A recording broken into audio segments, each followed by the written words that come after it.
Hey, this is your Fiscal Ranger, Vance Jochim. I'm covering an issue that is occurring a lot in Lake County where developers are proposing developments of new homes or apartment buildings or anything on land that they get approved by city planning and zoning boards. This one is BayTree. It's been going on for more than a year. It's a existing over 25 retirement community off of Dead River Road, and I'll show you a map, which is, you can see behind me, I'll show you on the map where it is and what's going on. So there's I guess a couple hundred residents that live in this retirement community, and they live there 20 or 30 years. They got residents up to 90 years of age there. And they moved in these homes that were on a golf course that surrounds the development. So almost all the homes have a view of the golf course. Well, and like I moved here from California, I saw the same thing in California. The owner keeps the rights to the golf course. And then at some point in time, the golf course isn't making enough money, so he wants to sell it and develop it and put homes on the golf course. And most of these people that bought that didn't read the fine print, in my opinion. I mean, I'm sure it was there that said he had the ownership rights to that, to the golf course itself, and maybe they didn't ask, can you develop it? What's to protect us from you redoing it and building something else there? Well, it could be an alligator farm or more homes, and blocking the view that they thought they were getting and that they paid for when they first bought the home. So that's the issue. And so let me show you on the map what's going on, and also tell you the history of this, because it's been going on for more than a year. The residents have showed up at Tavares City Council meetings and or the Planning and Zoning Board, and I go to both of them, so I've seen them over a period of time. They came in, and first of all, they wanted the city to take over and manage the golf course because the owner had given up on it. It wasn't making enough money, and he wasn't investing in it, or she were not maintaining the golf course. So basically, it was turning into weeds and had bugs in it and everything else, and overgrown grass. But at least it was grass. But they came in and they tried one time to get the city council of Tavares to approve taking it over as a park, and the city decided not to do that. And then they came back and they asked the city if they would buy it, and I don't remember the price. It was maybe $1 to $3 million for the land, and then rehab the golf course and run it as a golf course. And because the residents had tried to raise money but couldn't raise enough to buy out the owner, I guess. So they wanted the city and the Tavares taxpayer to front the money for it. Well, that didn't go over, and so the city council denied that request. So then the next thing that they did was the developer of the I'm not sure if he's the original developer or a subsequent owner of that golf course land. He decided to sell it and either cut a deal or had a proposal from a development firm, a home building firm, to come in and build homes on that golf course. So basically, and it would not be an over 55 community like they are, but it would be basically it'd be homes where people have kids, and they'd have all this extra traffic going in and out. And there's also already horrendous traffic problems on Dead River Road where it connects with the U.S. Highway 19. If you're familiar with the area, it's south of Highway 441, and it's got the Dunkin' Donuts store right on the corner, and a gas station is on another corner. So they and it really is bad traffic already, and so the city of Tavares kept approving developments all along Dead River Road. There's still a lot of undeveloped land up there for houses, and but they haven't done anything to fix the traffic problems. They said they don't have the money, it's a county road. The county says we don't have any money, and partly they do that because City of Tavares annexed land on both sides of the road, Dead River Road, and so they're collecting the taxes from the residents that are there, but they won't accept responsibility to widen the road or fix the traffic problems. So, and this goes on all over the county, probably all over Florida. I think that's wrong. I think that once the city annexes land on one side of a county road, they should pay for half of the road costs and also pay the costs for, or get the developer to pay for it, to widen the road and to improve the intersections for the increased traffic. But they haven't done that. So this is kind of an impasse. Now, there's another development that has been approved on Dead River Road, and that developer did decide that they would pay for some improvements at that intersection of Dead River Road and Highway 19. They're going to put in extra turn lanes, maybe a better street light system, and maybe widen the road, because the existing road is only one lane each way, and there's ditches on each side, so even ambulances can't get through, and that's happened. An ambulance goes in the Dead River Road area, gets somebody, and then they're coming out to go to a hospital, and they can't get out because traffic is stacked up certain times of the day for 2 or 3 traffic lights, and nobody can pull over to let him by because there's a ditch on each side. It's just an asinine development. I mean, that's just, Tavares, you got to step up to the plate, If you want to collect taxes from homes on both sides of Dead River Road, you need to fix that road problem. And not wait and keep saying, well, maybe the state will pay for it or something. If they're going to collect property taxes, they should be required to have to pay for the road improvements. So anyway, so now we're back to BayTree. BayTree, the proposed development just went to the Planning and Zoning Committee. This is April 2019, and they were approved because the developer did have the ownership rights to the land. There wasn't anything in the code that prevents them from building on the land that they own, and it was already zoned for that, apparently going way back. And that all came out at the Planning and Zoning meeting. And again, the residents, I sympathize with them, but apparently they just didn't read the all the documents related to the who owns the land on the golf course. So anyway, the issue right now then is that the residents are trying to get some restrictions in. One of the things they complain about is that the kids that may be in the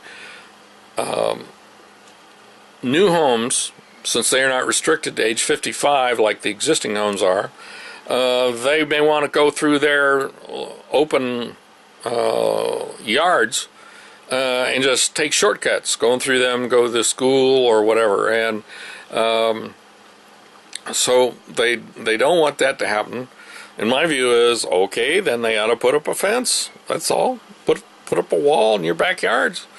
You can put up a crappy one, put up a crappy wall, and then the developer won't be able to easily sell homes or the lots until they put up maybe a nice wall. And that's maybe what it'll take, and that's maybe something they ought to negotiate. So anyway, tonight is a meeting with the city manager, with some city staff, maybe the attorney. I don't know if the developer's going to be there, but the residents are, and I'm going to go there and video it. But this is kind of a preface to that. But let me show you where it is on the maps.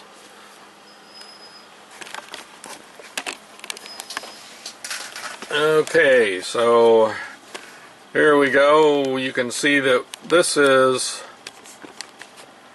right here in the upper area. That's Tavares. Right there.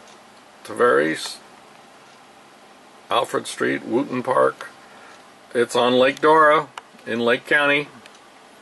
And going to the right over, which is east, is Mount Dora, and actually there's Highway 441, the old Highway 441, and it goes over, as it says, over to Mount Dora, which is over there. Now, land right there in the middle is Lake County land. I'm just throwing that in for a tidbit. So anyway, now if you know Lake County, you know where you're at. And here's the intersection, they call it, looking for it, the triangle area where Highway 441 comes along here. It keeps going on over there, but then down here is Highway 19. And so the Dead River Road is, I'm getting my bearings here.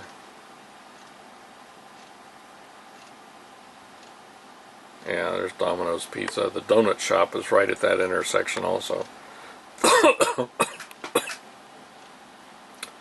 Okay, I'm going to make the map bigger in a minute.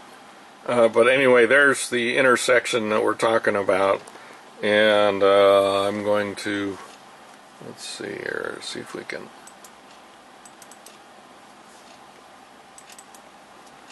There we go. Okay, so we've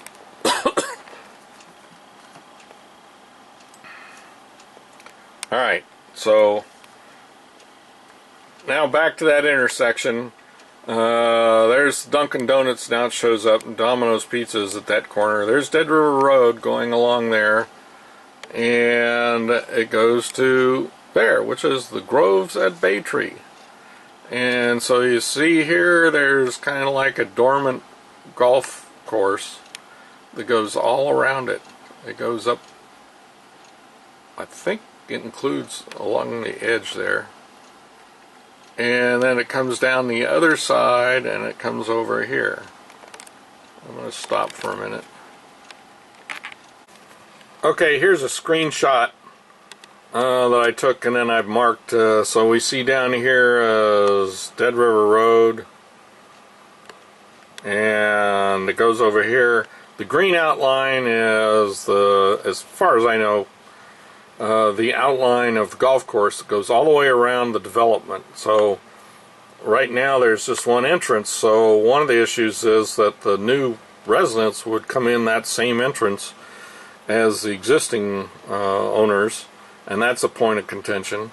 And then as you can see, there's these homes are right up against a bunch of other homes over here, and up here there's a canal that's connected to the Dead River Canal. It's actually a canal that comes over to, let's see, it's Imperial Terrace homeowners. That one right there fronts on Highway 441, which is right there. Okay, so to get your bearings, so there's the situation is you got all this green land and the golf course running all the way around the homes, Groves at BayTree, and their clubhouse is right there, actually right there. And so the new developer wants to build the homes all in throughout there. I'm not sure if it goes all the way around. I think that the waterfront is not part of the golf course, but some of these other areas I think are. And so that's what the situation is.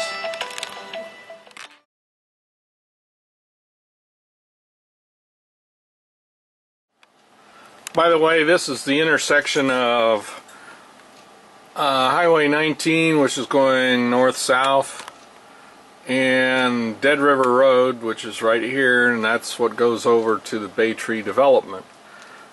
So let's look at this. This Dunkin' Donuts is right there, and down here is the Shell station. A little bit further down is the pizza place. And then there's a little shopping center over here.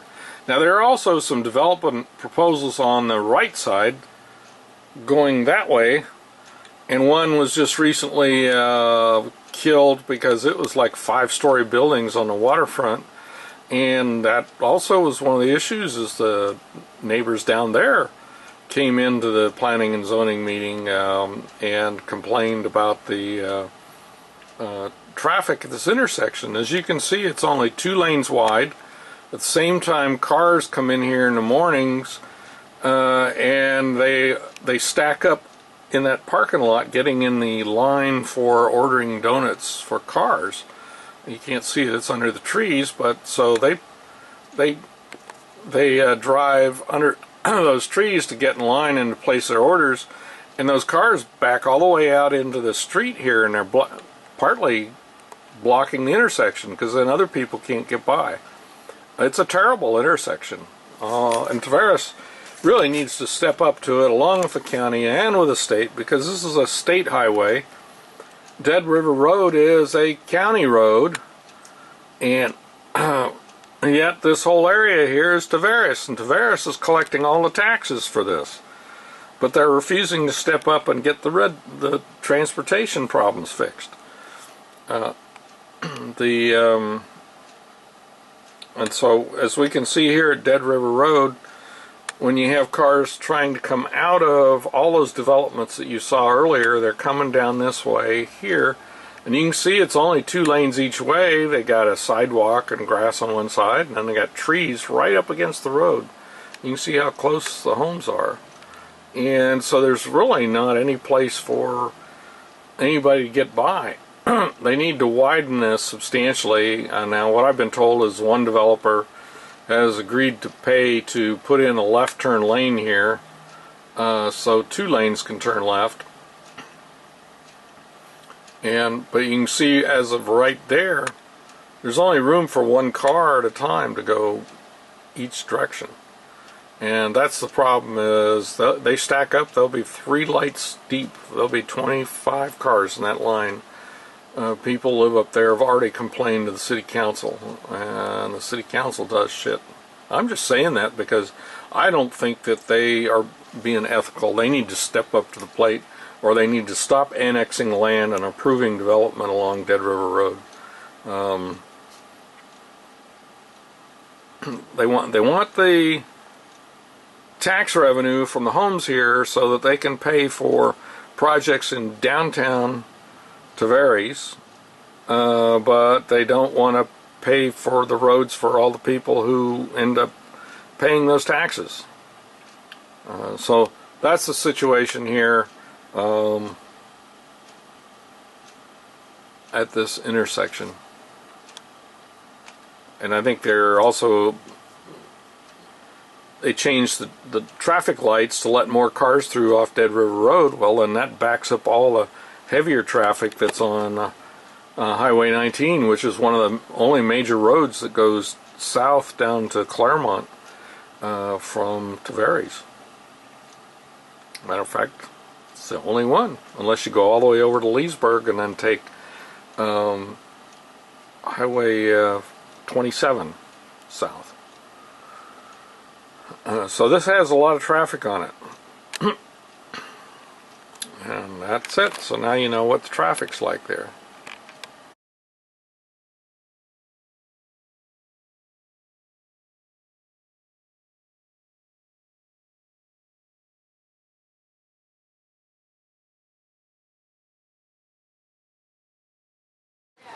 We have city dignitaries and they don't want to be here all night. And neither do we. I do want to thank the city for coming here tonight. I'm going to let Barbara introduce the people here. Okay, we have our lawyer, everyone, Zach Broom. Then we have Mr. Drury sitting next to him, Mr. Fitzgerald, and Mr. Williams, all from the city. That was good. And I don't know if you gentlemen would like to speak first. Maybe it's a good idea. Sure. All right, I'm John Drury. I'm the city administrator for Tavares, and for some time now, you've been well represented by your leadership team here to find out what's going on with the property next to you, and really coming to all the council meetings and asking good questions. And getting those questions answered back to the everyone they felt was, be better if there was an opportunity for some of us to answer the questions directly, because not all of you can make it to the city council meetings, ask your questions, and get them answered. So at the last city council meeting, I offered for the city administrator to come and meet with you all, answer any questions from the city's perspective. Our city attorney, who can talk more about the legal issues, Bob Williams, who's been with the city for many years. Mike Fitzgerald, who's our community development director, and he looks at the approval process for development. And then myself as a city administrator to kind of give you the big picture of where things are at. So we're here really to answer questions that you may have and the leadership may have on the property that's next to you that's getting ready to be redeveloped, and answer legal questions or technical questions or things of that nature. And I guess that was it. I mean, basically we just wanted the opportunity to come out to the community, since not the whole community can't come to the city and get all their questions answered. So with that, I'll get it back to you. Well, might as well start with questions. Harold, would you like to speak? Yes. Come on then. Oh, Yes, I've already talked. We can't hear you. Can you hear me now? No.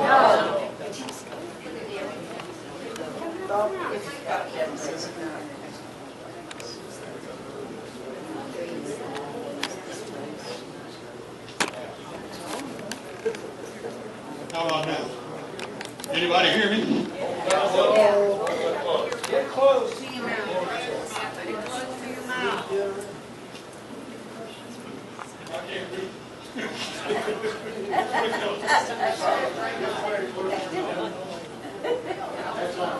How about now? Okay.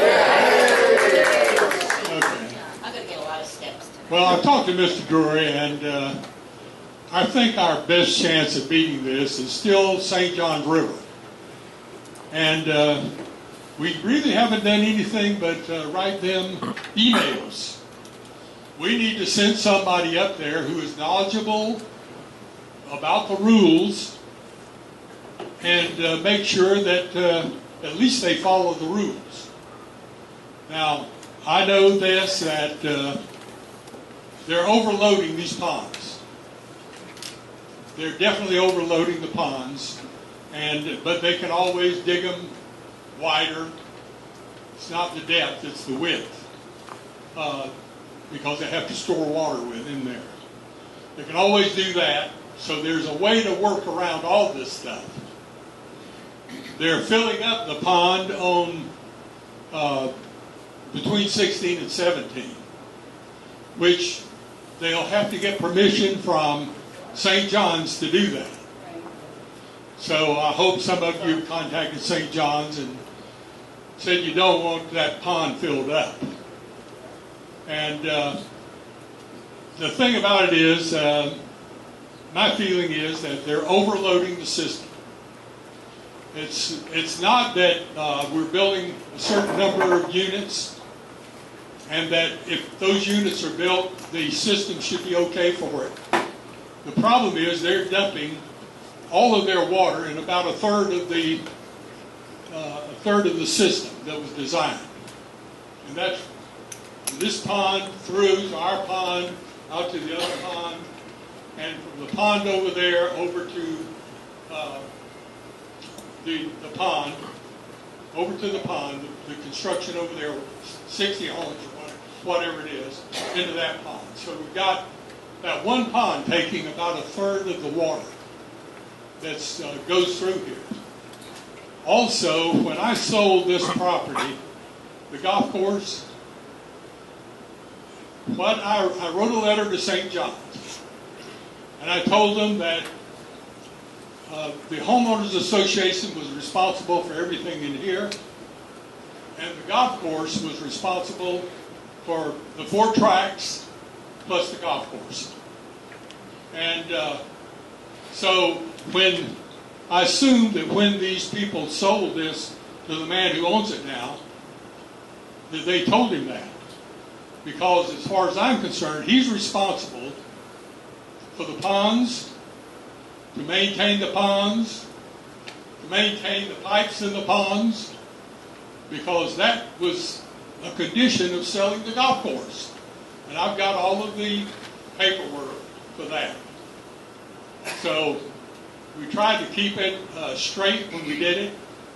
I handed out a paper today that showed that I deeded the land where the porch is out there. And also, I gave access to 100 feet of phase 1. So you got access to this place without, they can't take that away from you. That was given in 1998. I think that's when it was. So that's been taken care of.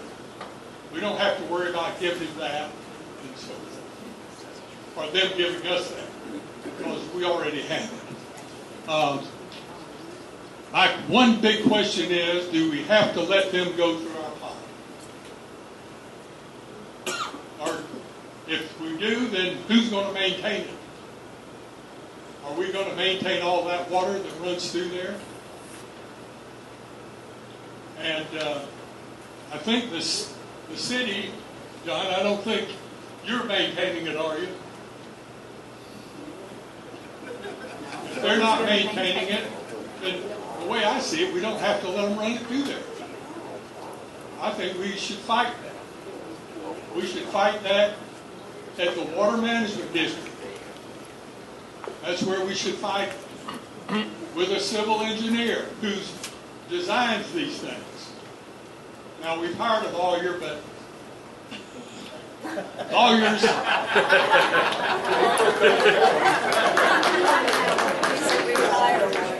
But lawyers are really not familiar with this kind of work. They don't know the rules and regulations for stormwater, what you have to do, what you have to do to fill a pond up, and so forth. And I think we need to hire a civil engineer. And it may cost a little money. I don't know what it would cost, but there's several good ones in town here that we could use. And yes. Worst came to worst. The pond out here drains into our pond. Right. And our pond drains into the others. Right. Can we block that line? I don't know. Well, it runs right over our driveway. Here. But it comes into our pond. Well, the pond is on the golf course. No, this pond over here. That's what I'm talking about. It is on the golf course. No, this is Oh, that one. Well, you can't do that because the city would get onto it. Because all the water from the entrance up there, the drains come right down the middle of track 1 and then out to this pond. So we wouldn't want to do that. We would want to do that. But, you know, it's questionable as whether we can let them go through that pond, I think. Bill, do you remember what year the 18 and 1 looked like a lake? No, but it was about 10 years ago. But I looked at the maps today, and it does not show that any place they're building, there's any, well, only one place that I saw where there was any floodplain problems. Only one. Although all that water, we all know it's out there, but they took this thing in 2012 and did a survey that I guess the government did, and every place that they are developing is okay, except right over here, between as far as the floodplain goes. So. Right along Juniper. Right along Juniper here. Well, it runs right out, according to the map on the internet. It runs right across track 1. Out from our property to the Yes. Because from Repeat the question, please.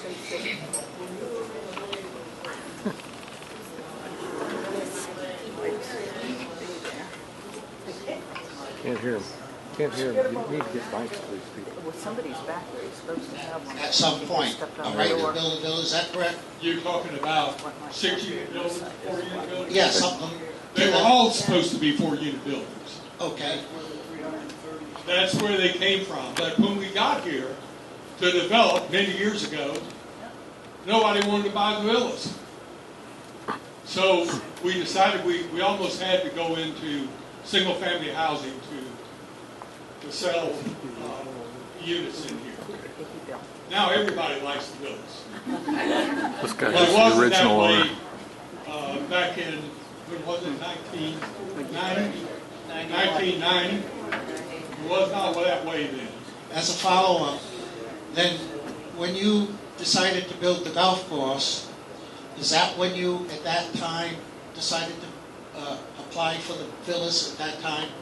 Or was it already in the original application? No, that was separate. We put in for a change of PUD so that we could put in single-family houses. We had to show how we were going to place them on the lots. Okay. all this. What I'm trying to get at is, I'm concerned about the grandfather clause.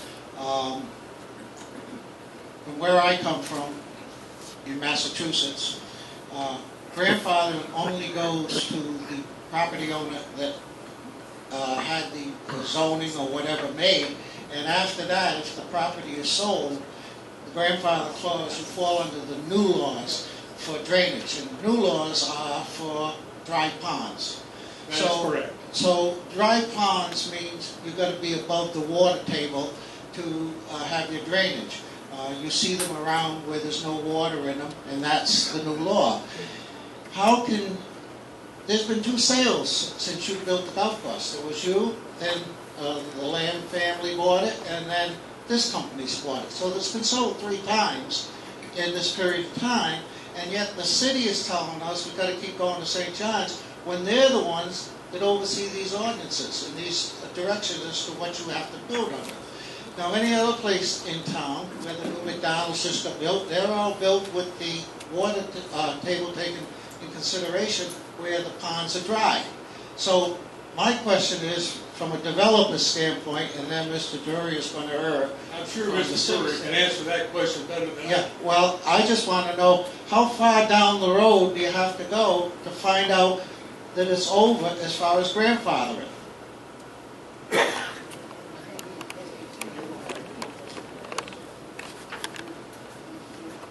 So I think the question is, the big question that we're hearing is stormwater and permitting. And the way stormwater works in the state of Florida is the St. John's Water Management District has jurisdiction over this area. And they're the ones that issue permits for stormwater. And then the developer hires an engineer who is versed in stormwater and stormwater law, and the current laws, and the old laws, and the grandfather laws, and the non-grandfather laws.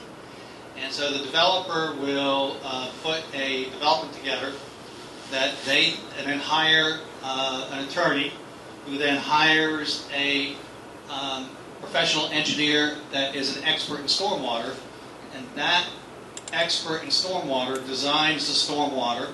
The lawyer looks at the old documents, the history, what the relationship was, what the sales were, grandfather clauses, and between the attorney, the developer, and the engineer of record, they put a plan together that they believe is legal and meets the current stormwater laws. And they submit those to St. John's Water Management District to get their permits. The city of Tavares will not issue a permit for any house out here, any villa, anything, until they have their stormwater management permit. So they can put a plan together like they put together. They can talk about stormwater ponds and using them and filling them and how big they're going to be, but at the end of the day, until they show the city of Tavares that they have a stormwater permit from the St. John's Water Management District, we're not issuing permits for houses. Now, in theory, if they've done their due diligence, they've hired a professional attorney, they've hired a professional engineer, they've looked at the old documents, and they've designed the stormwater to current law. And then they'll submit those to the St. John's Water Management District, and they have attorneys, and they have engineers, and they have the law. And the two parties will get together and, in theory, come to a conclusion of where the appropriate size of the ponds are, who has legal jurisdiction over them, and how they work. Sometimes, it was mentioned earlier, a third party comes in, a neighbor, like this group, and they'll hire an attorney, which it looks like you have, and that attorney will hire an engineer. And sometimes you'll see 3 engineers who know stormwater and 3 attorneys who know Florida law. And the 3 engineers and the 3 attorneys will get together, the neighbor's attorney, the neighbor's engineer, the property owner's attorney, the property owner's engineer, and then St. John's Water Management District's attorney, and St. John's Water Management District engineer. And those 3 will negotiate and discuss and pull out documents and look at the law and the grandfather and this and that. And at the end of the day, the city basically says, do let us know when you have your St. John's Water Management permit, because we're not going to issue a permit for a house until you have your permit. And that can take weeks, it can take months. I mean, I've seen it taken up to a year to figure out some of the complications of older subdivisions that have old, I mean, I'm looking at an agreement here. One of the questions I think you had was, can you build single-family homes on this property? And so we did a little research, and Ordinance 91-15 is the one that you probably shepherded through, and this is an ordinance to amend to allow single-family detached homes. So back in 1991, just as you said, the market had changed. Single-family homes were wanted, and all of this property was changed for single-family homes detached back in 1991. Well, it wasn't all changed, but it was allowed. It was allowed. We built. It was a permitted use. Yeah, we built villas after that. So one of the big questions that I keep hearing is stormwater, stormwater, stormwater. And all I can tell you is there is a governmental agency called St. John's Water Management District. And they are constituted in Florida to issue stormwater permits under the law. And the developer must comply with that and get the permit before they can get a permit from the city of Tavares. So that's sort of the issue on stormwater. Is they're going to have to discuss it, they're going to have to present it, the engineers and the lawyers will have to work out, but I'm assuming at the end of the day, they're probably going to figure out something. They have, I don't know how many homes they have now. What's the new number? They're allowed for 360. They have 145 145 homes under their stormwater plan. Whether it's 142, 39, through the stormwater issues. Usually what I find is through negotiations, you might lose a few houses. You might gain a few houses. That won't happen, but you don't know. But they'll go through that process when they get to the stormwater issue. There was one other question that came over and over again at the city, and that was, why can't the city government require the property to have 55 plus only on their property? And that is a great question. Unfortunately, or fortunately, depending on which side of the issue you're on, the United States Constitution does not allow governments to discriminate on everything from race to age. So you cannot institute a law that tells a private property owner that they have to have young families, or that they have to have 55 or older, or those kinds of things. That is a self-regulated and a decision that each landowner makes. So in this community, you have an HOA, and you all voted to limit the property to 55 plus.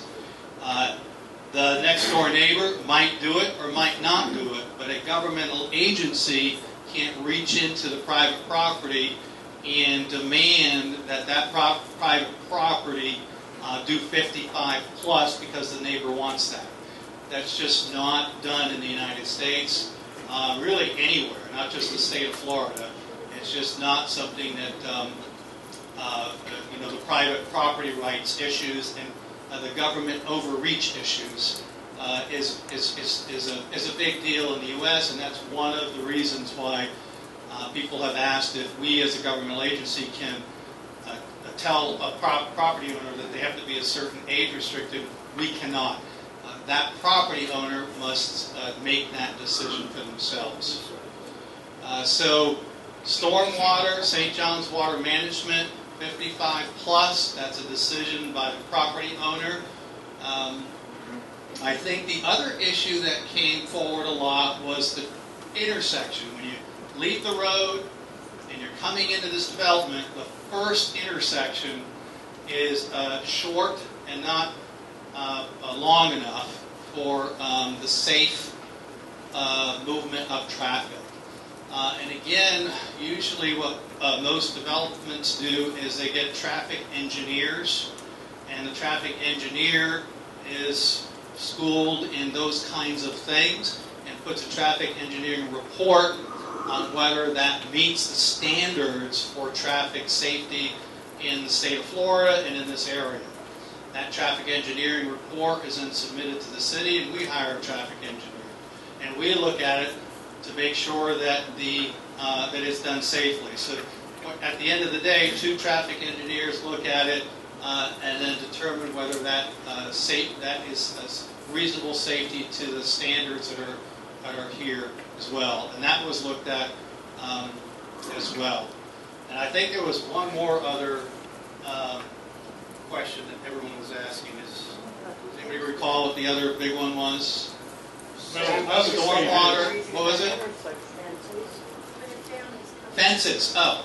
Can a governmental agency require that a private property owner fence in their property?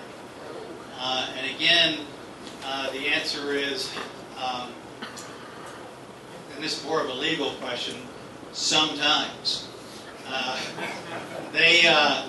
For instance, we require between 2 completely, totally types of uses. So for example, if you have an industrial use and a residential use, a governmental agency can say, if you're going to build an industrial park, we're going to pass a law that says if you're abutting a residential, then you would be required to build a wall. And that's been done. And, I think we may even have that regulation here, quite frankly. If you build a industrial type use, you got to put a wall. Residence to residence, we don't do that. We don't say that if you want to build a resident, you have to build a wall before we'll let you build your house, so that you are not going to offend your neighbor.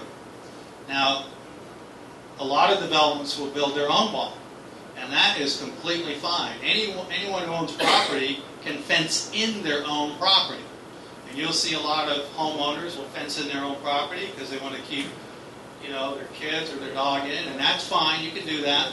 And then subdivisions will fence in or wall in their entire property, and there's nothing prohibiting a development from doing that.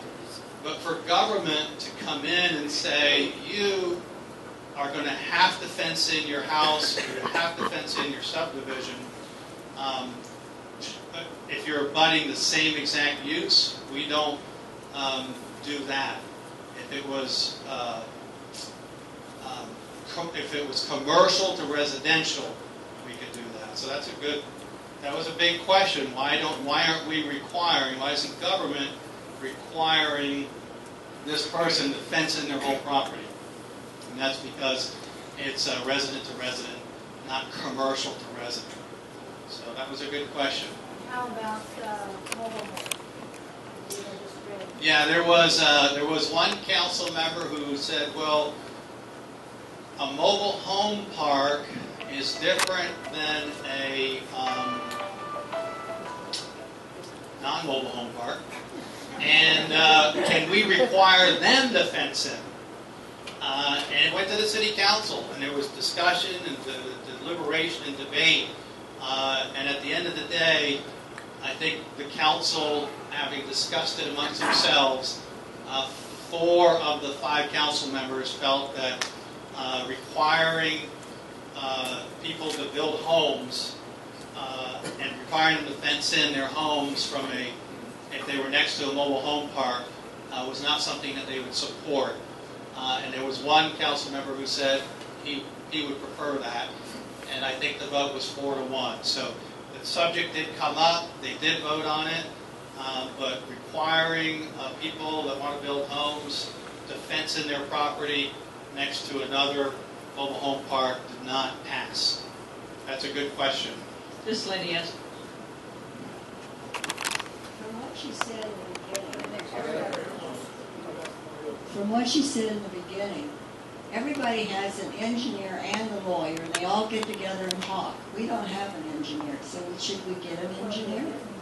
Well, you have a lawyer, and then the lawyer will make a decision or recommendations, and you all will need to discuss what you and your lawyer want to do as far as your perspective.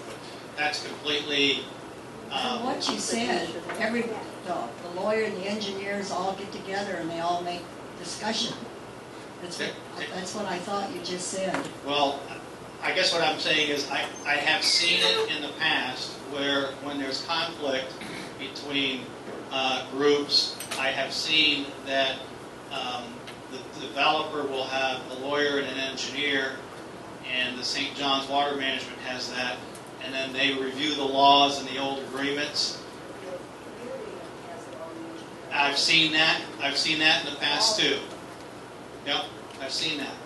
This lady has a question. Excuse me, I'm new. Just moved here.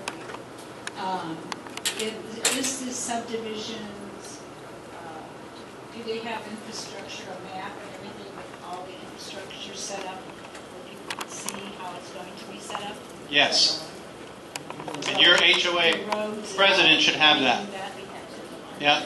If you see your HOA leadership team, they will have a copy of that map. So it shows all the roads and all the infrastructure that's going to be. Yes.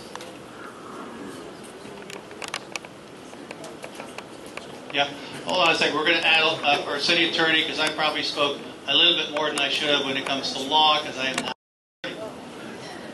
Hi, everybody. My name is Bob Williams. I've been the city attorney here in Tavares since 1984. In fact, Harold and I worked with your former developer, Harold Holland, and his son Mike for years and years, back when Harold and I were both a lot younger.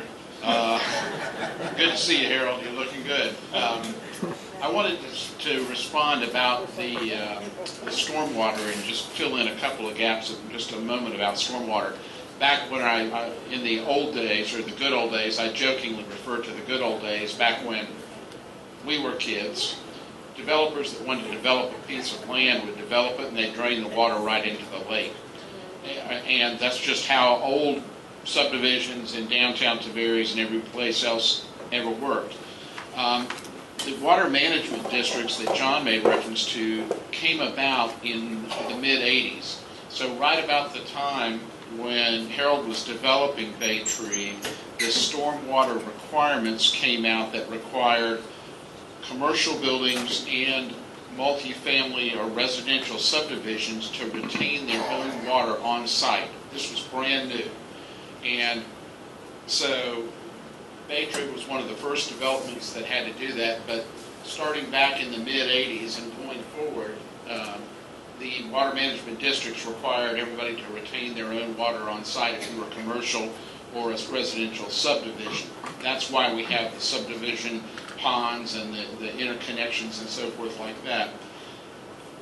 There is sometimes some negotiation that goes on in the permitting process, like John mentioned, but technically there's a black book of rules that a developer has to follow and meet. And I am not an engineer either, and so I can't speak to what those are. But there are very specific rules on how you calculate stormwater retention. They know how much impervious surface there's going to be, how big the pond has to be, the dimensions, whether it can be wet or dry. And those rules are applied by the St. Johns River Water Management District based on the input that they get from the developer that wants to build those ponds. That is an administrative procedure that takes place at St. John's. And you all have rights, which your lawyer will explain to you, to attend those proceedings, to be heard in those proceedings, and to appeal those proceedings. So if St. John's issues a permit and you, your lawyer or your engineer think it was ill-advised and not in compliance with the regulations, you have the right to appeal that and take it into the judicial system and up to a higher court. So I didn't want you to think that it's a negotiation standard where everybody gets together and necessarily agrees. Sometimes they don't agree, and then the decision has to go to a judge. So you do have procedural rights that Zach, who's a friend of mine from Eustis and a good lawyer, he will explain those to you so you can continue to keep your finger on the pressure about stormwater. Like John said, stormwater is not within our domain, but we can't issue a building permit to turn a spade of dirt until they get a St. Johns River Water Management District permit. So I would agree with Harold. Y'all need to look at that. You need to follow it, get somebody to go look at the file. Stormwater is going to be over Zach's head too. I mean, I can tell you that. Neither of us knows anything about calculating, literally and figuratively. So you probably are going to need a civil engineer. Those are expensive, but they're generally cheaper than lawyers. So I would recommend that. One other thing I was going to tell you all about, though, is I don't know the BayTree system real well other than seeing it on the plat stormwater system. I have a long history in BayTree because my in-laws, Ted and Margie Weaver, used to live on Juniper in one of the villas. They're both gone now, but I used to come out here a lot and see them. I think I even played golf out here very badly one time. But get my train of thought back, it happens when you get old. When Mr. Holland and Mike developed this property here, it was all under one ownership. Since that time, the ownership is severed, and some of the ponds, I think, that your community relies on are tied into the ponds on the golf course and vice versa. Somebody asked me whether you could cut those off or not. The answer is maybe, but I mean, nobody has a right to put their stormwater on your property. So if all things being equal, if the new development wants to put its stormwater on your property, they can't do that unless they have an easement. And so one of the things I would do, and I'm sure your lawyer will do for you, it's not within my purview, but you need to look back at all the old documentation and do an extensive title search to see if there are easements back and forth that the new owners have, which gives them the right to put their water in your ponds, or that gives you the right to put your water in their ponds. And I agree with Harold. If your system as permitted contemplated you putting water into those ponds, I think the new developer is going to have a real hard time altering or diminishing the capacity of those ponds as a permitted system. That's all I want to add about stormwater. Let me say a few more words about that. You have to have a permit to build from the St. John's River. Okay, we got one here. And when I sold to the golf course, I wrote St. John's River, and I said that the major part of BayTree was going to be taken over by the Homeowners Association. And the golf course was going to be taken over by the new people who own the golf course. Now, And it also states that they would keep up the stormwater system. Now, I don't know, you might get some legal problems there, but theoretically, if they have to clean those ponds out to make our stormwater system work, they need to be held to the fire, because I reviewed my sales contract today, and it does say that. So I think we have some good legal things to say. Another thing is, they're trying to do this project under the old rules. In other words, stormwater rules have changed since this was built. The stormwater rules now state that if you want to have a holding pond, you've got to have 2 feet above the water level. And if you have to do that, then it really makes this where it probably can't be done. So when we go to the Water Management District, we ought to find out, are we working under the old rules or the new rules? Because that would make a difference.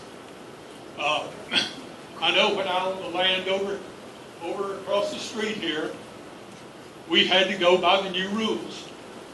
So I don't know why they don't have to go by the new rules just because they're building on property in this PUD. Why should they be able to go by the old rules that we were able to go by? So I think that's something for our civil engineer to talk about. Now, I have one other thing to say, and I'm going to be quiet. And that is the layout of these subdivisions are the responsibility, the approval is the responsibility of the city council. I mean, John can't get out of that. It's their responsibility to approve it. And and I don't know that you can do much this year, but you know, everybody up there, you vote for them. You know? And that's how you straighten things out if people do you wrong. You got to vote. So I think that's about all I have to say.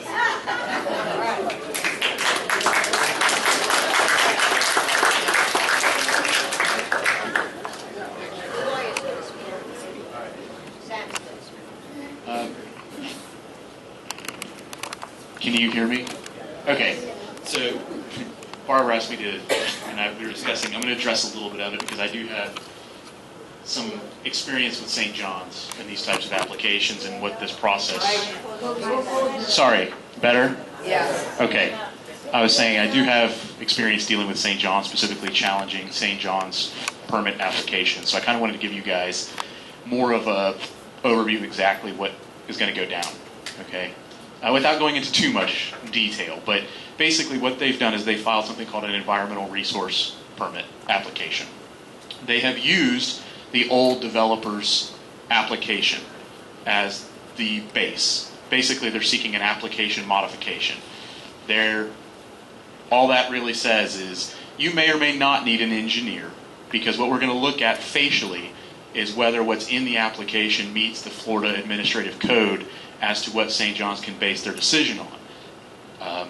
We're going to be looking facially to see, does it even pass the smell test? And sometimes they don't. Sometimes you don't need an engineer to point out that they haven't met the requirements.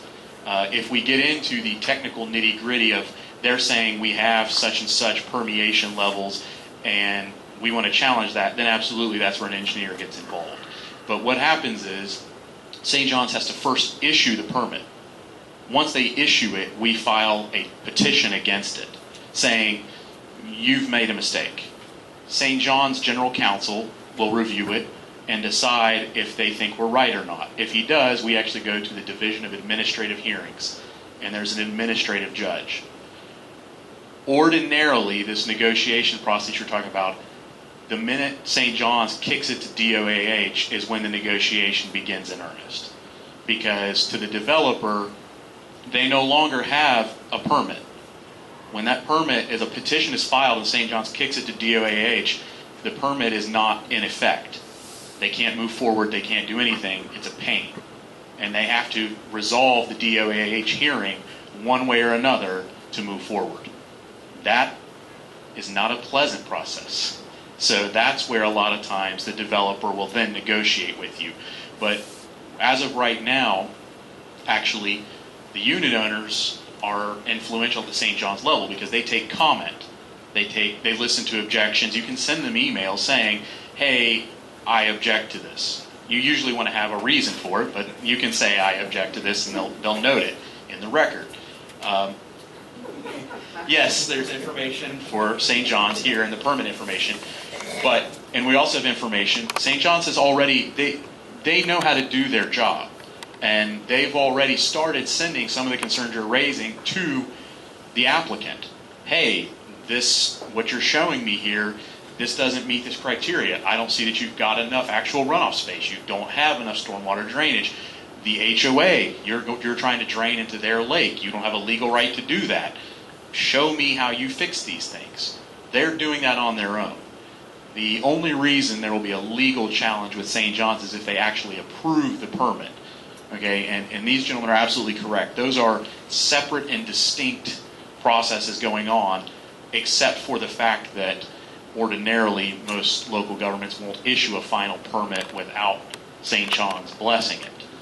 But that's kind of, just wanted to give you guys a little bit of an overview. The engineers only come into play if we're actually arguing technical data. And if you're at that point, that's a fun process. I'm mostly just there to draft things at that point. But right now, St. John's is evaluating a lot of what you guys are already raising. And if they issue the permit, and that's a big if, then we go to the next step of where attorneys get involved. All right, I just wanted to give you guys a little bit of clarity about what we're talking about and where the lawyers are involved from a St. John's standpoint.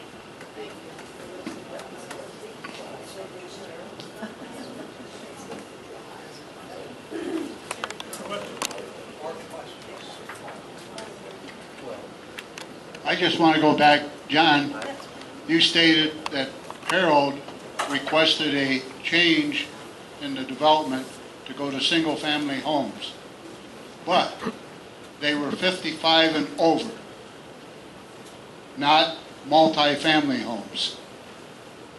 They were 55 and over. So how can that be changed to multi-family homes from 55 and over? Thank you. Okay. Yeah, this is the ordinance, and I'll give you a copy of it. It doesn't say 55 older. It says single family. This is 1991. So that's the title, and this is what they changed. It says that the site will be developed substantially similar to the approved site. And the only thing I could say again is, the governmental. You want to speak to 55? Let the lawyers speak to 55.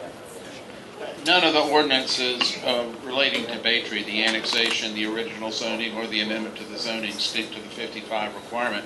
That's because the city doesn't have a dog in that fight. That's a developer-driven restriction that's put on your property. It's a private property restriction. It's recognized by the government, but not imposed by the government. So you're not going to find anything in any of our ordinances that say that BayTree had to be a 55 and older community.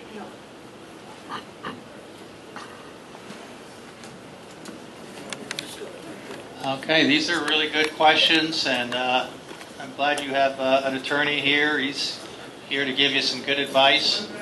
Okay, there's one way back there. Go ahead. Oh, I'm sorry. Has this ever happened before that they're going to build single-family houses next door to 55 and over in Tavares? I would say probably. It has? Where? Right next door. I don't Well, know. You know this the history. isn't even next door. This is right in our Lanais. Groves of BayTree, I guess, is one. Yeah, but look at the difference between our houses and the Groves. We know that. But why does Tavares, or anybody, why do they allow houses so close to anybody? And I can see our houses are close because we're all in one community. But This is a different community, whether or not it's kids or not. Why do they allow them to build so close to each other? I know taxes, but besides money, why do they allow them? And the only other question I have is all this land that's going to be that has been sold on Dead River Road, is that all going to be houses? So the first one was why the setback's so close? Right. The original ordinance in 1991 that was filed had those in there. So that's why the houses are so close to each other. The ones in here are so close. So Right. they have, the setback was set by the person who developed the property. Okay. So that's where that came from. The second question was what? Are they going to build houses down the street? Yeah, all this land that's been sold the last couple of years, we probably might even not even be here when all this is going to be done, but is this all the Dead River Road going to be full of houses? How are we ever going to get out of here? You know what? I mean, that's the only thing that we really, I mean, we care about the houses, but we also care how the heck we're going to get out of here. My friend Joe keeps saying we should get a boat. Yeah. Because we can go down to Baywater and get out of here if we have to. Because that might be the only way we're going to get out of here. But are they going to approve all of these places that have been sold? I cannot predict the future. All I can tell you is that, you know, from time to time, people have property that they own, and they will come to the governmental agency and request a change from orange groves to housing. And then they're required to do traffic studies. And if there's a traffic impact to a road or intersection, usually they have to address that. I know there's one developer that's building some homes further down this road, and they're putting in a whole new intersection at the corner of what's the name? Dead River and State Road 19.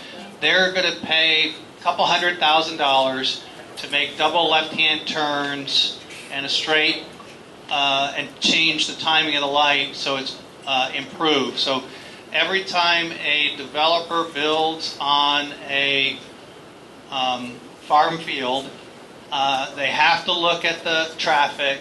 They have to hire an engineer to do the assessment. They apply the state standards, and if there's a deficiency, they have to address it. And so that's what just happened. Right, So, we know that, but do those people ever come here and sit in traffic? do the engineers? I mean, Yeah. they come out and they survey. You know, this is our thing. All the professionals can do all this, but the problem is, we're the ones that have to put up with it every day. Right. So, you know, Barbara, I think, has pictures of how far back she was one day. And we're just talking about the houses that are going in here. So when they go in Howland's other property across the street and they go down here where the cows are, I think it's a good question. I mean, everybody wants to make sure the traffic flows properly. And I'll let the city attorney talk a little bit about the process from a legal perspective. Yeah. With regard to traffic, Dead River Road is a county-maintained road. That means the county's responsible for improving it, maintaining it, widening it at some point, and they also have to approve any connection into Dead River Road. So if the new development goes forward and if they want to put a new driveway out onto Dead River Road, they have to get another permit from the county this time, and the county has to determine that the road entrance is safe and that the road has capacity. Every county street in Lake County has a level of service capacity. You'll see that abbreviated LOS in the traffic studies. It stands for level of service. And by state law, the city of Tavares is not authorized to approve a development or issue a permit unless the road that permit empties out onto meets the requirements of the capacity for that particular road. Now, Dead River Road is a heavily impacted road. We all know that. And the level of service is not real high on, I think it goes A to F, and I think we're probably below average on the capacity. So although there is still some capacity, that capacity, if all these properties develop, could potentially be used up. And in that instance, we can't issue permits until the road is fixed. That means the county either puts it on its list to fix sometime or to widen, and the county's not real good about widening roads, I can tell you that. Or the developer, if they want to develop it, has to take on that expense themselves and make road improvements. But that's sort of how the LOS works. And you can talk to your county commissioners about that too, because they're the ones with jurisdiction over Dead River Road. This lady has a question. Traffic study. Can't hear you. Didn't you get the traffic? Can't hear you. Can't hear you. Call a traffic study. Yes, ma'am. Approved up by the board. Well, I don't know that we approve it, but the lady is asking about whether or not the city of Tavares got a traffic study. I think we did. They're required to give us a traffic study when they apply for preliminary platting. But that's different from getting a permit from Lake County. That tells us their plan, how they plan to do it, but we don't permit that access out onto Lake County roads. That's something Lake County has to do, and they will look at that with their whole traffic department that's up there next to my office. Because that was 145 cars, I believe, that engineer and the city council said. I heard that, and I've heard other developments along here that are going to have more cars. We know at Tavares the traffic's bad on Dead River. But how can you assess traffic reports on one car per household? How many families do you know nowadays that get along with one car, and if they have kids, it's often 3 cars? I often say that I think traffic engineering is more voodoo than it is science. Yeah. There's a question. There's a question here, please, and after this, raise your hand. Hi, my name is Sherry Chester. I'm not a resident here. Jan invited me. Okay, I'm Sherry Chester. Jan invited me. I'm not a resident here, though I do live further down Dead River, and I'm impacted by the traffic. But my purpose of being here is I am the Audubon volunteer that watches your eagle nest. And I know you all have seen the eagles have been here for decades. We have detailed data on them since 2009. They're very successful here. And they don't just sit in that tree. The laws require that it can't be, the land around it can't be impacted. It's a fairly short distance, like 300, 500 feet, something like that. But we all know that those eagles use the golf course area and these open space areas for hunting, for training the eaglets how to feed. They use the ponds to bathe in. And I'm really concerned about the development, removing this valuable habitat. And it's not just eagles, it's the bobcats we've seen out here, the turkeys. There's a lot that live out here, which leads me to the question, and Mike, you're probably the one to answer this, is that a PUD approved today is required to set aside at least 30% as open space. I know golf courses now don't necessarily qualify because they're not pristine, but they still have ecosystem function. What is the open space existing in BayTree? And is this new development going to be required to accommodate what the new open space requirements are for both BayTree and the new development? The new development will definitely comply with the open space requirements of a minimum of 30%, and that will be included with what's left over in all the wetland protection. That counts towards the open space. As far as the eagle's nests, we have to take an environmental assessment as part of the submittal, and they have to tell us if there are threatened species that would be affected by this development. And I believe they have shown that the eagle's nests are 600 feet away from this development. Even though the eagles use the property, they look at the distance to the nest.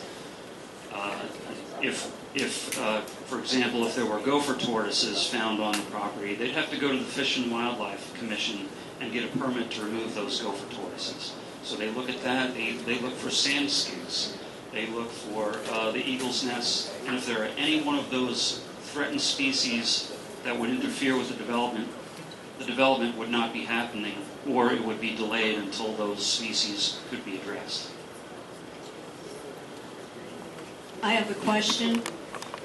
I don't know how much the woman down there spoke about that I was going to speak about, but by my count, there's going to be over 300 new homes between the 67 on Captain Haynes, 104 up the hill, and 145 here. And as she said, that 300 homes means 600 cars. I've been sitting through 3 lights. When I turn to come in, that corner where they reconstructed the sidewalk has gotten so narrow that it's dangerous trying to turn into Dead River Road. And when the light changes, I'm looking and there's 27 cars coming out already. And you add 600 more cars in this area and nobody can get to work. And maybe Joe wanted a boat, but I wanted a helicopter. When City Council reviewed this proposal, the current sitting City Council, they demanded that when the Waterstone developer came forward for the rezoning, even though they had a traffic study that said there was capacity on the road, the sitting City Council demanded that there be an improvement made to Dead River's intersection, and they made that a condition of approval. The developer agreed to make that improvement. They went to the Lake County Board of County Commissioners with a developer's agreement to make the improvements to Dead River Road. The Lake County Board of County Commissioners approved that developer's agreement. Now it's up to the developer to move forward with making the improvements that will add the 2 left-hand turn lanes, the right-hand turn lane, fix the timing of the light, and move the traffic off of Dead River Road so that you're not waiting through 3 light changes. There's a lady here. I want to say something. You're going to do that, but you are also taking out the left turn lane that goes into the gas station. Say it again. I can show you the picture.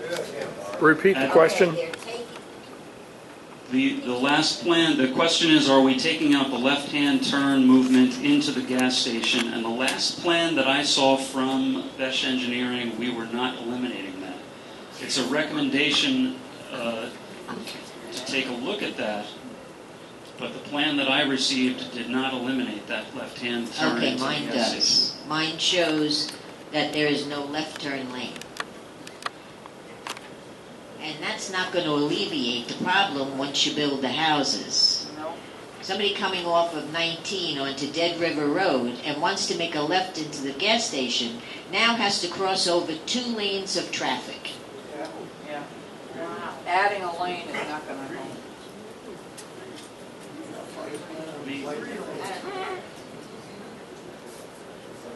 We can certainly take another look with our city engineer at the elimination of that left-hand turn movement.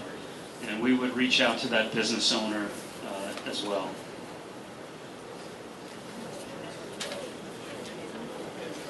I think But we have to comply with what engineering recommendations are. The city planning staff or the city attorney or the city administrator, we're not going to step up and go against what a right.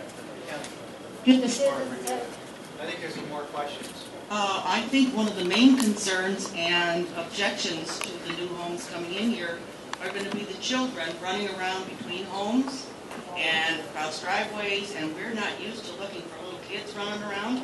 And I hope there's not a severe accident if they approve all these family homes coming in here among the older people. Thank you. I don't think there was a question there. Question over here, Lou. The areas that I guess are designated 30%, where they're not going to be developing, I'm told back on 6, 7, and 8, no development back there. Is that hard and fast? Can they do anything else to it? There's also an area, quite frankly, in self-interest here, right alongside my house, that leads right to the canal, that they own about 25, 30 feet.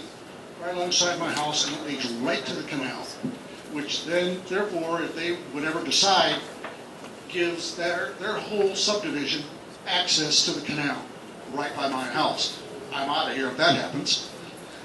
But can they, like, build a pathway there, or does that have to remain pristine the way it is now?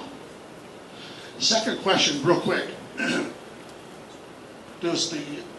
I understand that the streets in the division are county or state or whatever. In other words, it would prohibit us from putting a gate getting into our division to keep people out. Would that? So I think I heard two questions. Are the current plans that they have what they plan to build? And the HOA president has the map that they have, and this is what was approved by the city council. So this is what's been approved by the city council. This is what they plan to build. Do they have the right to amend that in the future? Yes, they do. And if they do, everyone's notified, everyone comes to the public hearings, everyone talks about the amendment and whether it's a good or bad thing. So right now, the plan that they have out there is what's been approved by the city council. I think the second question is, can you put a gate on a public road? So the streets are public. That's what I was wondering. Yeah, you can't close a public road off. Some subdivisions own their own roads. And when you own your own roads, you can put a gate, you can close people off. Some subdivisions deeded the streets over to the city, and so a public road is open to the public. But it's my understanding then, I looked up on the law here about what you can do with a wetland area, and from what my reading is, they literally could build a path off their path back there, and build a path right alongside my property out to the. But another person from your office, from the city, said no, they couldn't because it has to stay the way it is. That was their agreement, that they would leave that area alone and not do anything to it. So I've had one person say that no, they couldn't do that. I think if you send a specific request to the city of the specific lot number and address and the little area you're looking at, we can look at it and get a better understanding of what they plan to do that, and get back to you on that one. Well, I don't want to give any ideas. Can I address that? In the beginning, whenever they were selling lots here, all the way down over to the waterway, there was an area where they could put a walkway down to the water and put a boat dock there. And it would go right by that man's house, and they would look right in his window. Now, if that's still the case, I don't know. I mean, are they going by the old rules? They go by the new rules. But that's what he's talking about. Okay. I think you're going to have to ask that very specific question for that very specific area, and you can address it to Mike Fitzgerald, and we'll look at it and see if there's approval or a plan to build a path and a boat ramp. Is that what you were? I mean, I haven't heard that there's been one, but a boat dock. Has there been a boat dock request? I haven't heard any plans for a boat dock. This might be out there a little bit, but I understand during World War II that there used to be a bridge across Dead River to the north, and it blew over or blew out through a hurricane back during the war. And it's never been any plans of changing that. A lot of people coming out, we have one road in and out that are going to Leesburg, and we all have to go to 19. And we do have Captain Haynes now and stuff to go off to the west. Now, I know this is kind of future, but I mean, to get us out of here to the north, wouldn't it be a future to put another bridge back across the Dead River Canal so we can get out of here more than one direction? So your question is, would that help? It couldn't hurt. No, I think you're right. I think if somebody built a bridge over there, it would probably help. That's to various property, is it not? What is? A Dead River Canal? Is that still in Tavares? I have to look specifically who owns that property. A lot of it's in Lake County. Some of it is owned by, well, the jurisdiction is the St. John's Water Management, the Department of Environmental Protection and the Corps of Engineers generally own those waterways that go through I there? mean, if they thought it was important enough to build one during the war or have one before the war, it's been a long time. Maybe traffic now warrants one to get us out of here more than one direction to get us to the north. I can tell you there's no plans to build a bridge over there now. Well, I know there's not, but is anybody, I mean, it's an option. We all have to go out that way. It is an option. Are there any other questions? Yeah, we have one here. Go ahead.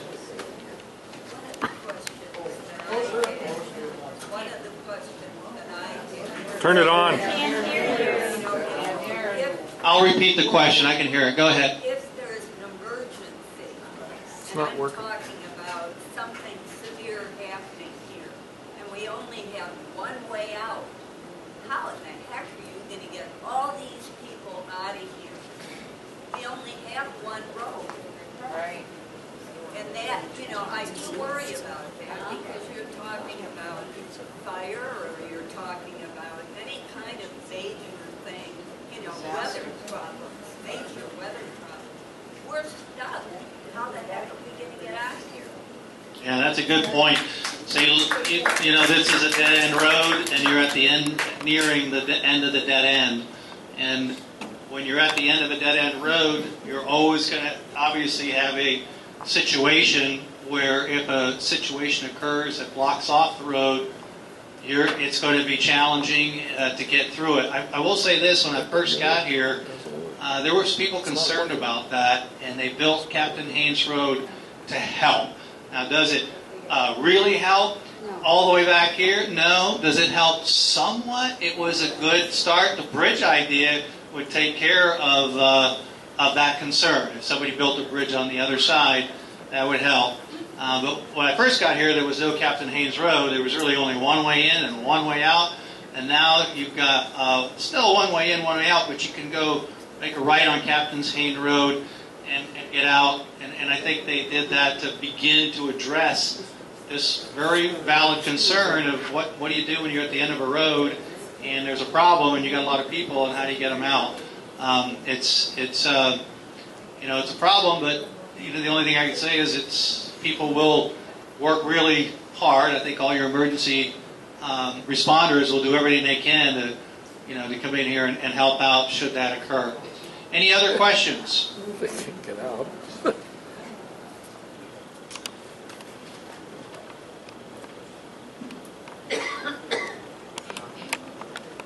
I'm Bob Miller, and I've been to 2 of the city council sessions.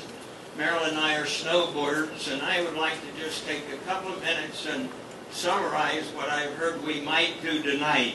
Harold Holland recommended very strongly that we go to St. John's River District, and I'm hearing from everybody that, from the town council, from Harold, that we need more than just sending notes to them. We need to get our attorney to draw up some plan, and maybe some of us as residents go along up there and assess just what the situation is and say more firmly to them how we feel that our community here is losing its integrity. And what do I mean by integrity? Well, I'll switch to my second item here. I mentioned to town council at the last meeting that I felt there's a disconnect here between the town and us. And they make the point, and they make it very aggressively, that they did not impose the 55-year and older community on us. But then they add to that, but we recognize it. Well, they really don't recognize it because they're not helping us maintain the integrity that we now have, and I'll explain. They are standing on the law, and the law is now that they own our streets, and the streets are public, so we, with the older population that we have a substantial percentage of, with walkers, with wheelchairs, with canes, with walking sticks, people are going to their mailboxes, they are getting a little exercise, And I'm afraid that with the public streets, which Tavares says they can't close to anyone, that we're going to have safety problems. They mentioned just a little inroad from the entrance where there is a turn and perhaps maybe a light, and said they hoped and they figured that the design would be for safety. But I'm concerned about the streets and younger people coming through, not observing speed signs, and we have a safety problem. I don't know how they get around that other than saying it is an indiscrimination on us that could be very harmful, and maybe contest a law. They're going to say, well, we have to do it and it's going to be a big bill to do that. I think they should be helping us if they recognize that they not approve, but recognize that they should be looking at our integrity. And Greenbrier is being practically placed right over us. It isn't the normal community where it's like Rose Grove or whatever it is, a distance, so that there is some separation. We are going to have incursion on us from this community, whether it's in the storm drains, more importantly, in the roadways. And I don't know the answers here. I admire you folks, and I've said this to all of you. I haven't talked to the attorney, but my hats go off to you and what you're doing. But I don't think you can close your eyes to trying to help us maintain the integrity of this place.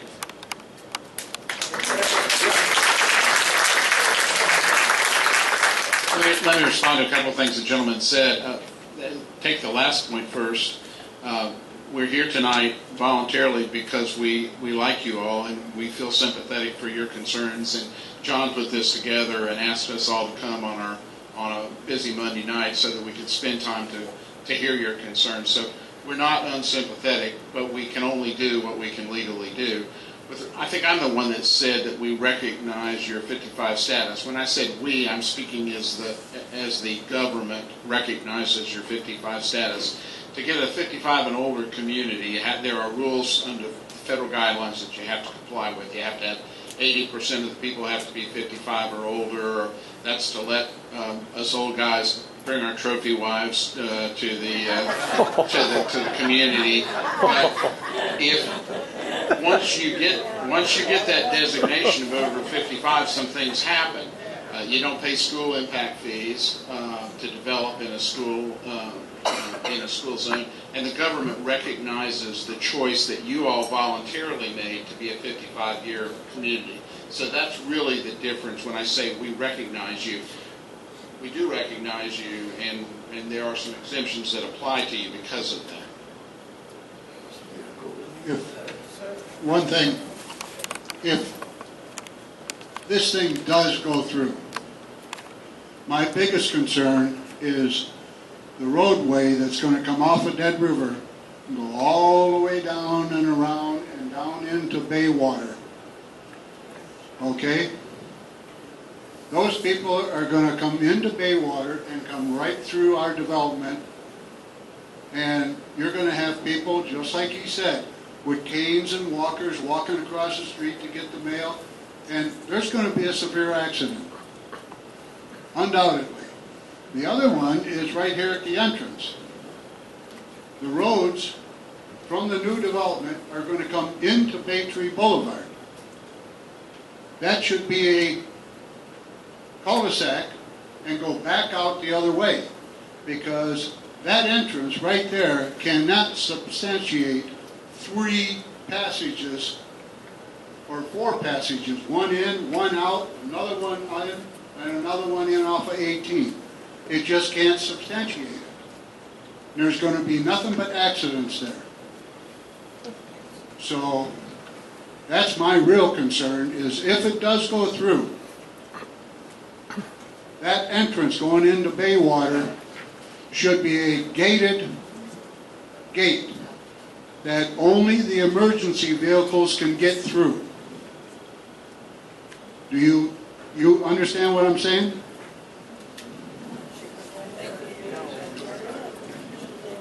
I definitely understand what you're saying. That intersection at the entrance to BayTree and to Greenbrier has been reviewed. I asked myself specifically to the city attorney, does it pass the test for safe traffic? And the answer was yes, from an engineering standpoint. These scientific engineers, and I've listened to them at your council meetings, the scientific road study. That scientific road study got blown apart in 2 seconds. There is no way that that is safe with 4 entrances, one out, one in, another one in, and another one in that area. It cannot be safe. You know it can't be safe. Coming out of Dead River or out of back there into Baywater, that should be gated for emergency vehicles only. And a cul-de-sac for the people that live there to go back out Dead River Road.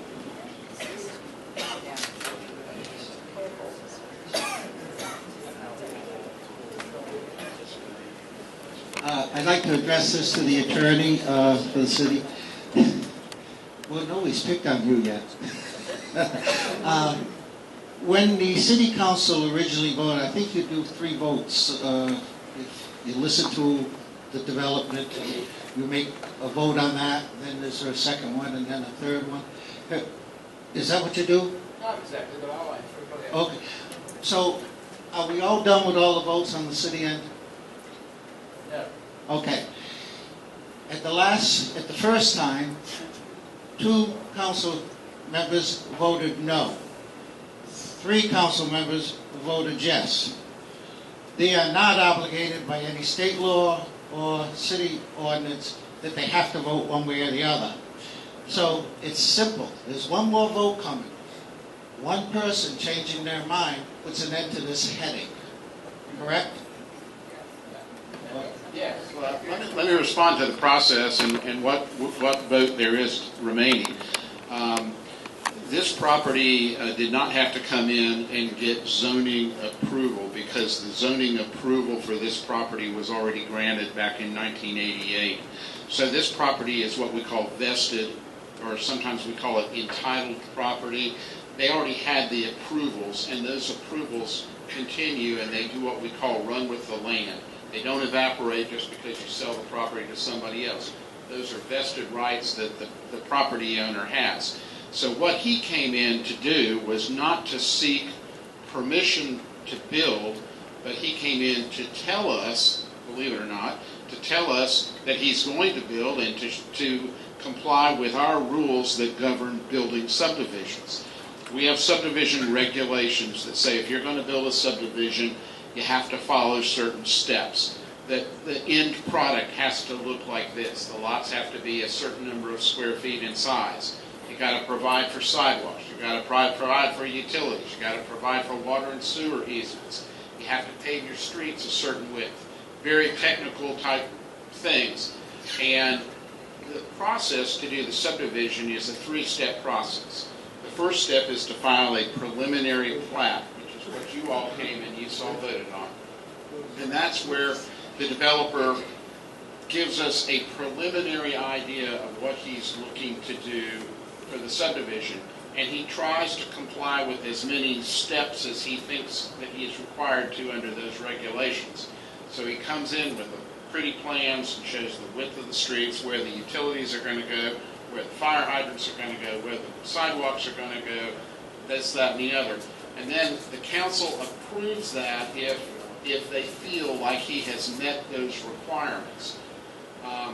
The second step is what's called the construction plan approval, and that's where the developer goes out and actually hires engineers and provides drawings and sketches of the roads and the water and the sewer and what size pipes and where the lift stations are going to go. The third step, which is the one that still has to come to City Council, is the final plat approval. And the final plat has to be approved before the developer can sell any lots, or before the developer can start turning ground to build a subdivision. The final plat approval, and you're here, if you come to the meeting, you're going to hear me tell the council this. The final plat approval, unlike a rezoning that's a discretionary vote, final plat approval is a ministerial act. That's what the case law says under that. Your lawyer will confirm that for preliminary, for final plat approval. In other words, we literally look at the requirements and we have a checklist and we see if he meets all the checklists on the plat. And he has to show us that he's got good title. And he has to show us that any liens or encumbrances have been cured on the property.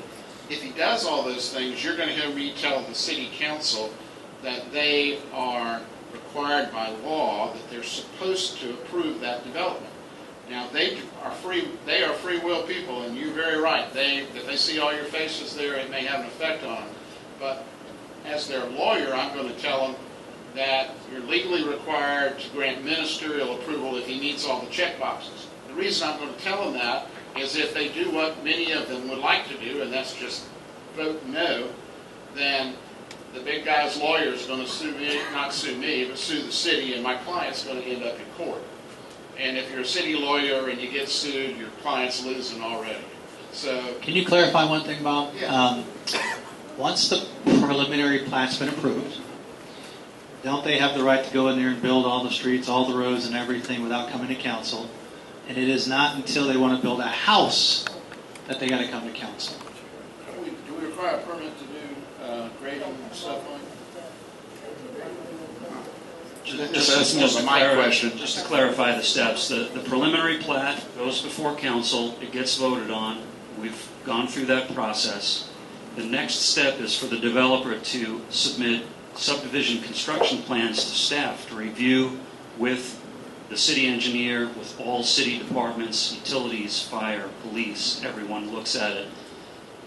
The subdivision construction plan can be approved, all the permits can be issued for construction, and the developer has the right to begin construction prior to a final plat approval. As an example, on Old 441 you see a subdivision being constructed called Veranda Park. That's a 122 home subdivision that has not received final plat approval yet, but they're building the infrastructure because they've checked all their boxes with the construction plan. But they can't sell any houses, sell any lots until... Right. Can't sell lots until final plat. Thank you, I stand corrected. What the final plat does is legally divide the property. That's when the lots are created, the property appraiser assigns parcel numbers to each one of the lots, and the developer then has legal right to start selling lots individually. He cannot do that prior to the final plat, but he can go in and build the roads, the water lines, the sewer lines, the storm ponds. He can get all that done and then come back and final plat later. You can also final plat before you even turn one shovel. We've seen that happen as well. But the answer to the question is yes, they can build this subdivision before council votes on the final plat. Okay, got a question over here. Based on what you were just saying, that they came in with the plat and got initial approval or something like that. From what Harold was saying, it sounds like they came in, though, assuming they were going to be grandfathered, like Harold said. Why aren't they being required to live up to the new codes about the ponds and the dry ponds and things like that? Sounds like they came in assuming that they had all that stuff grandfathered. I'll go ahead and address the pond question, because I've looked at that with a couple of the residents here, and there's at least one resident here that knows for sure that there are stormwater pipes that drain BayTree stormwater and takes the water from BayTree and deposits that water onto the ponds that are on the golf course property. The majority of the ponds that BayTree drains to are not on BayTree property. They're not controlled by the BayTree Homeowners Association. They're not dedicated to the Homeowners Association. These ponds are on property that have been purchased by the new owner. The new owner has to accommodate the water that's being drained from BayTree onto his property. So when you're talking about, are they dumping water on you, the complete opposite is true. BayTree is dumping water on them. When they come in for the final plat, I have to ensure that there's an easement granted on that plat to you folks so that you can continue putting water onto them. So that will be one of the requirements that we look for when we go through our check boxes. Does this plat meet all the requirements? As far as construction of the ponds, St. John, the engineer has to take into account how much capacity the pond has, how much extra capacity this new subdivision is going to create, and he has to either enlarge the ponds or dig the ponds deeper, and he has to send that plan to St. John's Water Management and have them agree with that. So you'll have the civil engineer submitting the plan, the city engineer reviewing the plan and either agreeing or disagreeing with it, and the engineer for St. John's Water Management agreeing or disagreeing with it. So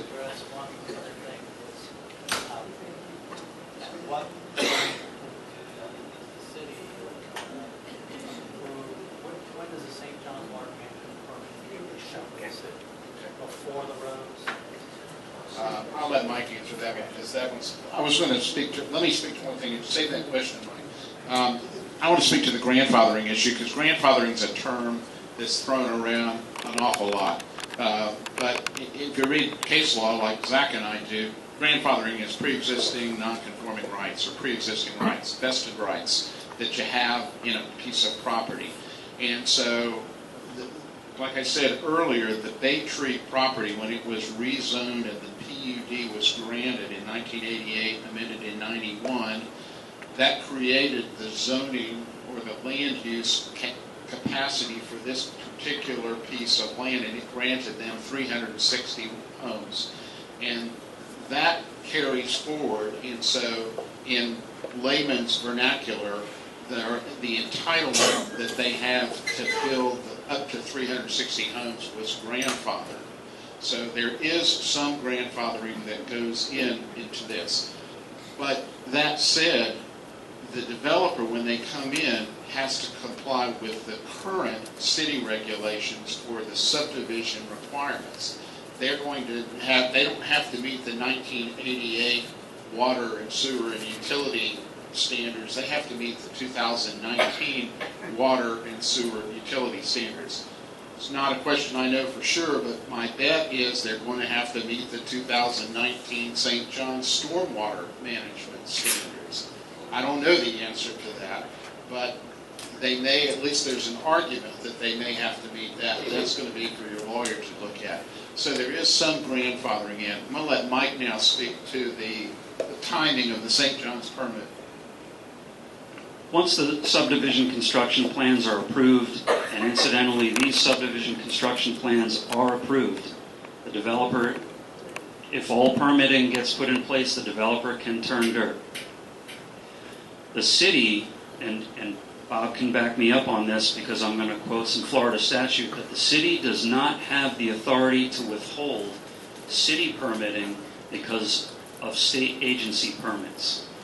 Meaning, if the developer comes to the city, they have to pull what's called a site permit. They give us an estimate of what the construction cost is going to be for all the infrastructure, and we issue them a permit based on that value, and then they go ahead and they begin constructing. But we can't withhold that city permit because they haven't shown me a Department of Environmental Protection permit or a St. John's Water Management permit. But they can't begin construction until they have those state permits, or the state inspectors are going to come and stop them. And remember, there's a legal end to it, and then there's a practical end. I mean, putting in subdivision infrastructure is terribly expensive. And if a developer doesn't, usually the ones I represent and that I know, they don't want to start spending significant dollars building infrastructure if there's a chance that their development's not going to get approved. That's why you see most developers, unless they're really, really sure that this is going to go through, they usually don't start spending, in my experience, don't start spending money until they know they've got approvals. So I learned something today. They're going to, in order for them to actually build, they can build today. It's not practical for them to build unless they have the stormwater permit from St. John's, because if St. John's denied it, then they've built all this infrastructure and there's a problem. They can't begin construction without having all their permits in place. All I'm saying is that the city can't withhold the city's permit, the city's site permit, just because they haven't shown me state permits. I will get all the copies of the state permits from them, but if they came into my office tomorrow and said, we want to pull our site permit to construct Greenbrier, I would have to issue it to them.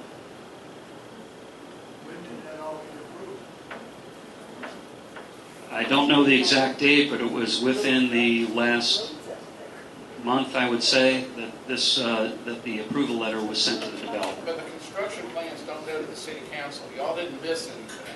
The construction plans are approved by engineers and staff people, not by policymakers. The policymakers have to approve the final plat. Right. The subdivision construction plans are the nuts and bolts of it. That's really not anything to do with zoning or land use. It's based on the preliminary plat that council reviewed and approved. Hi. Thanks for coming, you guys, and taking your time and coming out here. But my question is, I just want everyone to hear it because I'm curious, and maybe everybody is for our attorney, Zach. The timeline of the St. John's Water, the permit that they're trying to get, I believe there was a date of April 15th. They were supposed to have more information. I don't know if that's true or not. Did they get an extension? And what is the timeline we're looking at for them to complete this, or is it indefinite?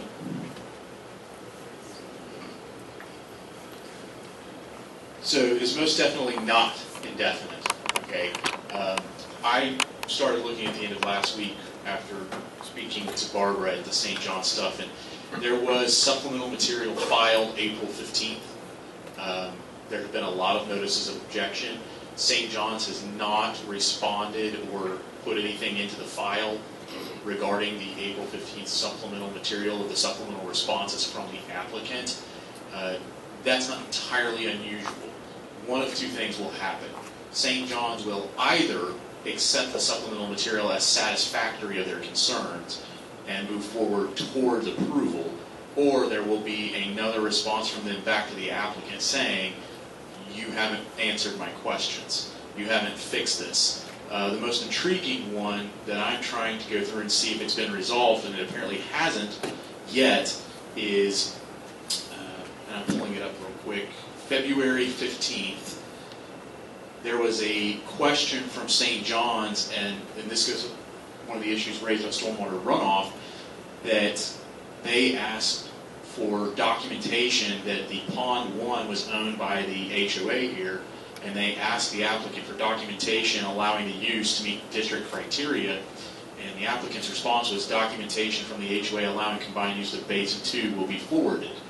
So I'm looking into, this is not a small file by any stretch of the imagination. So we're looking through all that stuff right now because the district had a lot of stuff for them to respond to. We're looking to see if they have addressed it, if there's going to be further requirements, and that's what these gentlemen have said is exactly right. The city doesn't withhold the permit, but I've yet to meet a developer that will start turning dirt without St. John's, especially in light of how many objections there are, just because not only is it a whoopsie, they have filled in wetlands without a state permit. That's a very big deal. So it's a practical thing, but that's kind of the next step is St. John's will either move it towards approval or they will come back to the developer or the applicant in this case and say, I need more information. And as far as I can tell, the other easiest way to check is, has the applicant actually complied with their letters and produced the material they say they're going to produce? And St. John's shouldn't say will never. Ordinarily, they won't approve a permit where they've demanded information the applicant hasn't given to them. They just won't do it. But we'll have to go through that and see. And I actually made a phone call today and left a message for the engineer involved in this, and I'll follow up with it this week to see if they have a status update.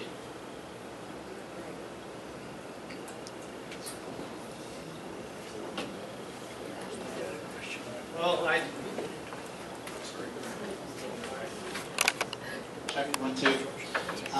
These have all been really good questions. I think absent any more, we're probably going to wrap it up. Thank you for hosting us here. Thank you all for coming out this evening and helping explain it. It sounds like you have a lot of the information you need, probably not all of it. It sounds like you've hired a great attorney to work on things with you all and work on your leadership team. So, again, thank you for having us here. I think we're going to go. We're going to leave, and why don't you all stay and just talk to your attorney, talk amongst yourselves, and see where you want to go with it from here. And then if anybody has follow-up questions, you need to call me. Thank them for being here. Thank you very much, but we haven't given up. We just want you to know, be warned, we haven't given up.